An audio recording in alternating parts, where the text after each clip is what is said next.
bakalım hablarınca. Aşık aklına ne var?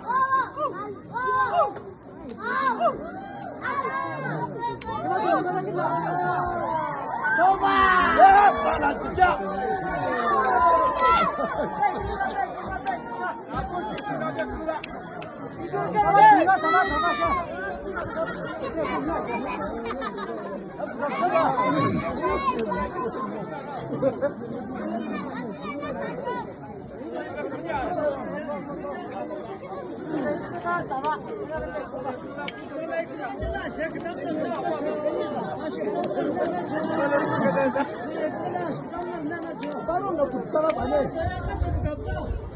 Aşırı cümleler gemşim kaçak kızı.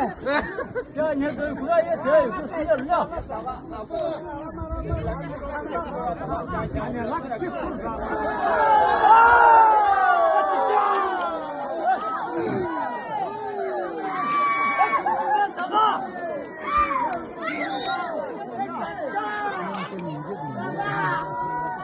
Aşırı sevene kumarı.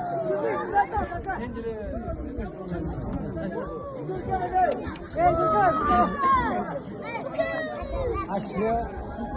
Tamam, tamam.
Abasa bekle kızıl böyle. Kılana yazan ne böyle?